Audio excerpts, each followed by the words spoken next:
नमस्कार दोस्तों, नवरात्रि का महापर्व बहुत ही शुभ और मंगलकारी माना जाता है। नवरात्रि के पूरे 9 दिन गंगा जल की हर एक बूंद की तरह पवित्र माने जाते हैं। यह शुभ समय भक्तों के जीवन में खुशियों की सौगात लेकर आता है। दोस्तों, आपको बता दें 2024 में इस साल माता दुर्गा हाथी पर नहीं बल्कि घोड़े पर सवार होकर पृथ्वी लोक में पधारे। शास्त्रों में वर्णित है कि तथा मान्यताओं के अनुसार अगर चैत्र नवरात्रि पर यदि माता दुर्गा का आगमन उनके वाहन सिंह पर नहीं बल्कि घोड़े पर होगा तो मान्यता है कि माता दुर्गा का घोड़े पर सवार होकर आना शुभ नहीं माना जाता। इस देश में और राजनीतिक क्षेत्र में उथल पुथल हो सकती है। दोस्तों, इस बार नवरात्रि पूरे 9 दिनों तक मनाई जाएगी, ना एक भी दिन कम ना ज्यादा, पूरे 9 दिनों तक मनाई जाएगी। माता शेरों वाली की विशेष रूप से पूजा अर्चना की जाएगी। चैत्र नवरात्रि का महापर्व इस बार 2024 में 9 अप्रैल दिन मंगलवार से शुरू होकर 17 अप्रैल बुधवार के दिन समाप्त होंगे। ऐसे में चैत्र नवरात्रि पर माता दुर्गा की कृपा पाने के लिए कलश स्थापना का शुभ मुहूर्त है। 9 अप्रैल को सुबह 6:02 से प्रारंभ है, जो सुबह 10:14 तक रहेगा। यदि आप किसी कारणवश सुबह में कलश स्थापना नहीं कर पाते हैं तो दोपहर में अभिजीत मुहूर्त में कर सकते हैं। उस दिन का अभिजीत मुहूर्त 11:57 से 12:48 तक है। मुहूर्त में की गई पूजा बहुत ही शुभ मानी जाती है। इससे समस्त देवी देवताओं की कृपा प्राप्त होती है और पूजा पाठ का फल कई लाख गुना प्राप्त होता है।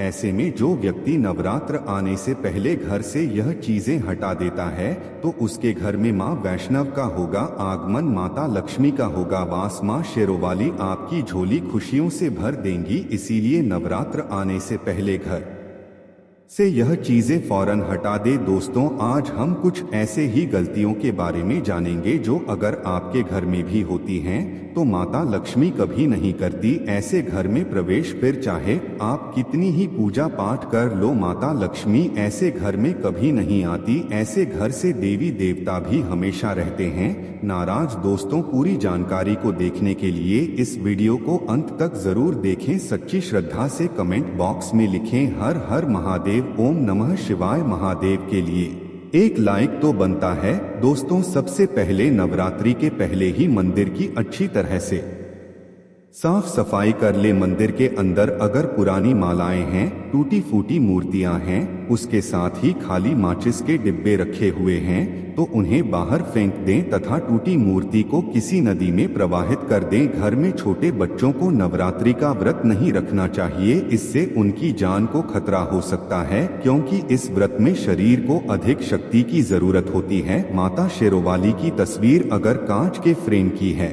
और वह कांच हल्की सी भी अगर टूटी हुई हो तो ऐसी कांच को बदलवा ले या ऐसी तस्वीर को जल में विसर्जित कर दे। टूटी मूर्ति की पूजा करने से, टूटी तस्वीर की पूजा करने से आपकी श्रद्धा, भक्ति, व्रत आदि सब टूट जाता है, आपका व्रत खंडित हो जाता है।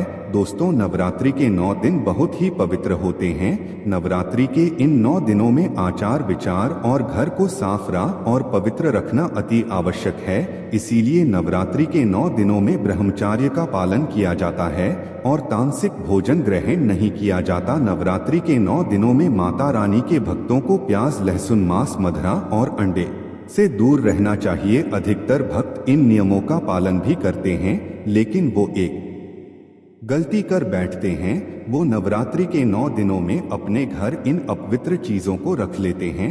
ऐसा भूल कर भी नहीं करना चाहिए। भागवत पुराण के अनुसार नवरात्रि के 9 दिनों तक माता रानी अपने भक्तों के घर में वास करती है। अगर आप भी चाहते हैं कि माता रानी आपके घर में वास करें तो आप अपने घर के वातावरण को पवित्र रखें और नवरात्रि शुरू होने से पहले ही अपने घर से प्याज, लहसुन, मीट, अंडा और मदिरा को बाहर निकाल दें। अपने घर को साफ रखें। इन वस्तुओं को घर से बाहर निकालने के बाद अपने घर में गंगाजल का छिड़काव अवश्य करें। भगवत गीता में भगवान कृष्ण कहते हैं, बगैर गंगा जल छिड़काव कोई भी मंगल कार्य सफल नहीं माना जाता। गंगा जल का छिड़काव स्वयं भगवत गीता में श्री कृष्ण ने बताया था। अगर आपके घर में गंगा जल ना हो तो मार्केट से गौमूत्र ला सकते हैं और गौमूत्र लाकर आप गौमूत्र का अपने घर में छिड़काव करें। बस थोड़ा सा पानी में डाल लें, इससे आपके घर का वातावरण पवित्र हो जाएगा। घर में मौजूद नकारात्मक ऊर्जा भी नष्ट हो जाएगी और जिस घर में वातावरण पवित्र होता है, प्योर नकारात्मक ऊर्जा नहीं होती, वहां माता रानी का वास सदैव होता है। नवरात्र के पहले आप अपने पूरे घर की अच्छी तरह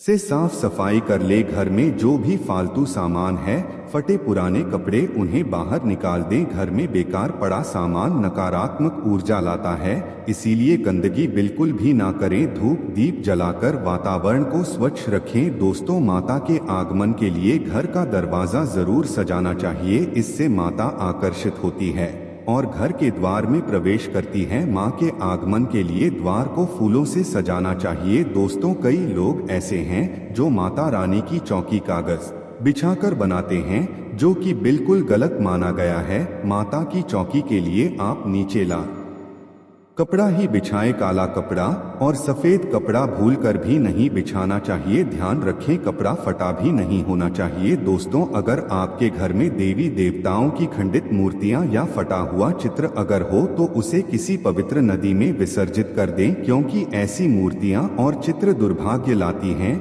देवी देवताओं की खंडित मूर्ति की पूजन ना करें और ना ही उन्हें घर में रखें, क्योंकि उन्हें घर में रखना बुरा माना जाता है।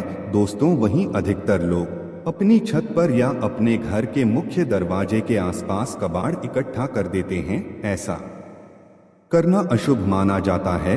अगर आपने भी अपने घर में घर के मुख्य दरवाजे पर या छत पर या फिर खासकर घर के उत्तर दिशा में कबाड़ इकट्ठा कर दिया है तो नवरात्रि शुरू होने से पहले उस कबाड़ को घर से अवश्य ही निकाल दें। दोस्तों, यदि आपके घर कोई भी बंद घड़ी है तो नवरात्रि शुरू होने से पहले उसे अपने घर से हटा दें और नई घड़ी ले आएं या उसकी मरम्मत करवा लें। घड़ी को प्रगति का प्रतीक माना जाता है। बंद घड़ी समय से पीछे चलने वाली हमारी प्रगति में बाधा डालती है, इसीलिए नवरात्रि शुरू होने से पहले ही आप बंद घड़ी को घर से बाहर निकाल दें। दोस्तों, अगर आपके घर के मंदिर में किसी भी तरह का कोई फालतू सामान रखा है, जैसे कि सड़े गले फूल, अगरबत्ती, धूप बत्ती के डिब्बे या माचिस आदि के डिब्बे या कोई भी खाली पैकेट मंदिर में ना रखें, या फिर कोई फटी पुरानी धार्मिक पुस्तक या भगवान के कोई भी पुराने कपड़े जो फट गए हैं या मुकुट माला जो खराब हो गई है,